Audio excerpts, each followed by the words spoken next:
Hello बच्चों, चलिए प्रश्न को पढ़ते हैं और समझते हैं। दो पासे फेंके जाते हैं। घटनाएं ए कॉमा बी तथा सी निम्न प्रकार है। घटना ए है, पहले पासे पर सम संख्या प्राप्त हो। घटना बी, पहले पासे पर विषम संख्या प्राप्त हो। घटना सी, पांचों पर प्राप्त संख्याओं का योग 5 या 5 से कम हो। तब ज्ञात कीजिए बी तथा सी। तो यहाँ पर हमें बी तथा सी को ज्ञात करना है। प्रश्न को हल करने से पहले प्रश्न के लिए हम मुख्य अवधारणा देख लेते हैं, जिसकी सहायता से इस प्रश्न को हल किया जाएगा। अवधारणा मुख्य अवधारणा में हम समझेंगे कि बी तथा सी को किस प्रकार ज्ञात किया जाएगा। तो वही बात मैं यहाँ पर आपको समझाता हूं कि देखिए, बी तथा सी, बी तथा सी का अर्थ होता है बी और सर्वनिष्ठ सी, अर्थात बी तथा सी के केवल केवल उभयनिष्ठ अवयव, केवल उभयनिष्ठ अवयव, यह अर्थ होता है बी सर्वनिष्ठ सी का उभयनिष्ठ अवयव। तो बी तथा सी हम कैसे याद करेंगे, हमने इसको यहाँ पर लिख लिया है। अब प्रश्न में देखते हैं क्या कहा गया है। दो पासे फेंके जाते हैं। अगर दो पासे फेंके जाएंगे तो हम सबसे पहले इनका प्रतिदर्श समष्टि ज्ञात करेंगे, जिसे हम एस द्वारा व्यक्त करते हैं। तो देखो, प्रतिदर्श समष्टि में 36 अवयव आएंगे हमारे पास, क्योंकि दो पासे फेंक रहे हैं। तो पहला अवयव होगा इसका 1 1, दूसरा अवयव होगा इसका 1 2, और इसी प्रकार इसके अवयव हो जाएंगे, जैसे 1 1 1 2 1 3 1 4 1 5 और 1 6 लिख सकते हैं आप। उसके बाद देखिए 2 1 भी हो सकता है, और इसी प्रकार जब आप इसे हल करेंगे तो इसका अवयव हो जाएगा 2,6, है ना। बड़ा सवाल है, आप इनको इस प्रकार से भी समझ सकते हो। उसके बाद 3,1, तो 3,1 के बाद देखो 3,2 आएगा, 3,3 आएगा, 3,4 आएगा, 3,5 आएगा और 3,6 भी आ जाएगा। उसके बाद देखिए 4,1 से प्रारंभ करेंगे आप, तो 4,1 4,2 4,3 4,4 4,5 और 4,6 भी इसका अवयव होगा। उसके बाद देखिए 5,1, उसके बाद 5,2 आएगा, 5,3 आएगा, 5,4 आएगा और 5,5 और 5,6 भी यहाँ पर इसका अवयव हो जाएगा। इसी प्रकार इसको आगे लिख सकते हैं। देखो तो 6,1 6,2 6,3 6,4 6,5 और 6,6 भी इसका अंतिम अवयव होगा। तो यहाँ पर आप देख सकते हैं कि हमने इसके प्रतिदर्श समष्टि को लिख लिया है। यदि ये 2,6 आपको साफ नजर नहीं आ रहा है तो हम इसको दोबारा लिख लेते हैं, 2,6 को। उसके बाद फिर प्रश्न में घटना ए को लिखेंगे 2,6। फिर से एक बार और लिख लेते हैं। देखो बच्चों, ये लीजिए, तो यहाँ पर लिख दिया मैंने 2 और ,6। अब प्रतिदर्श समष्टि के बाद देखिए ए में कहा गया है पहले पासे पर सम संख्या प्राप्त हो। तो अब हम घटना ए को लिख लेते हैं। यहाँ पर ए क्या है, पहले पासे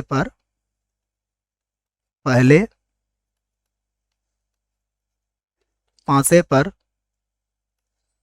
सम संख्या।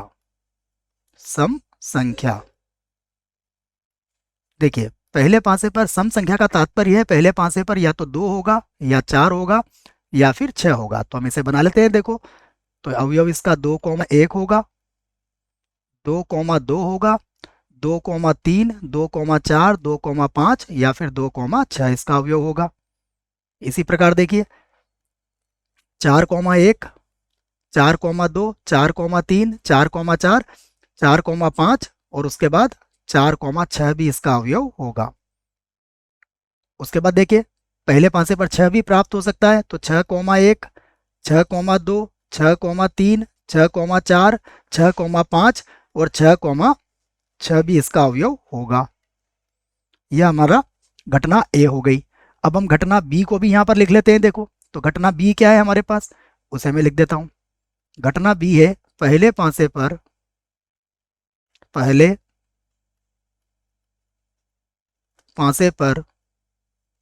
विषम संख्या।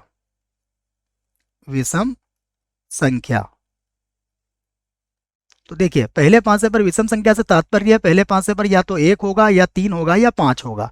तो देखो हम बना लेते हैं 1,1 1,2 और इसी प्रकार 1,3 1,4 1,5 और 1,6 भी इसका अवयव होगा।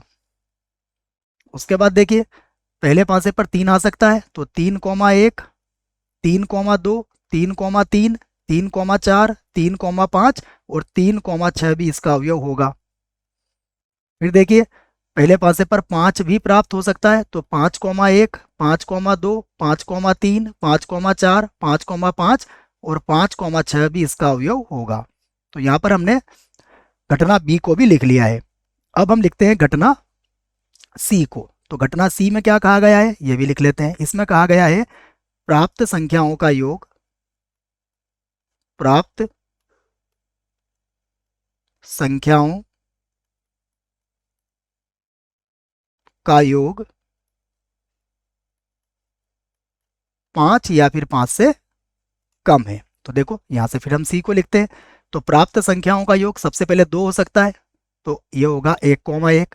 प्राप्त संख्याओं का योग 3 हो सकता है, तो 1,2 और अगला अवयव होगा 2,1। प्राप्त संख्याओं का योग 4 भी हो सकता है, तो 4 के लिए देखिए 1,3, 3,1, 2,2। योगफल 5 भी हो सकता है, तो 5 के लिए देखो क्या बनेगा 1,4, 4,1, 2,3 और 3,2। ये योगफल 5 के लिए हमने स्थितियां बना ली है। अब हमें क्या ज्ञात करना है, हमें ज्ञात करना है बी तथा सी। तो मैं इस बात को यहां लिख देता हूं, बी तथा सी, बी तथा सी, जिसे कहते हैं बी सर्वनिष्ठ सी। तो इसमें क्या होगा देखो, इसमें बी और सी के उभयनिष्ठ अवयव होंगे, अर्थात ऐसे अवयव होंगे जिसका प्रारंभिक अंक या फिर जिसका प्रारंभिक घटक है वो क्या होगा, हमारा विषम संख्या होगा, और योगफल जो होगा वह क्या होना चाहिए 5 या फिर 5 से कम होना चाहिए।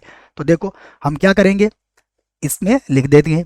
सबसे पहले देखो 1,1, यहाँ देखो इनका योगफल 2 है और इसका जो पहला अंक है वो विषम है, अर्थात 1,1 हम यहाँ पर सम्मिलित कर सकते हैं। उसके बाद देखिए 1,2, अगर हम इनको जोड़ेंगे तो 3 आएगा, अर्थात इससे भी हम यहाँ लिख सकते हैं।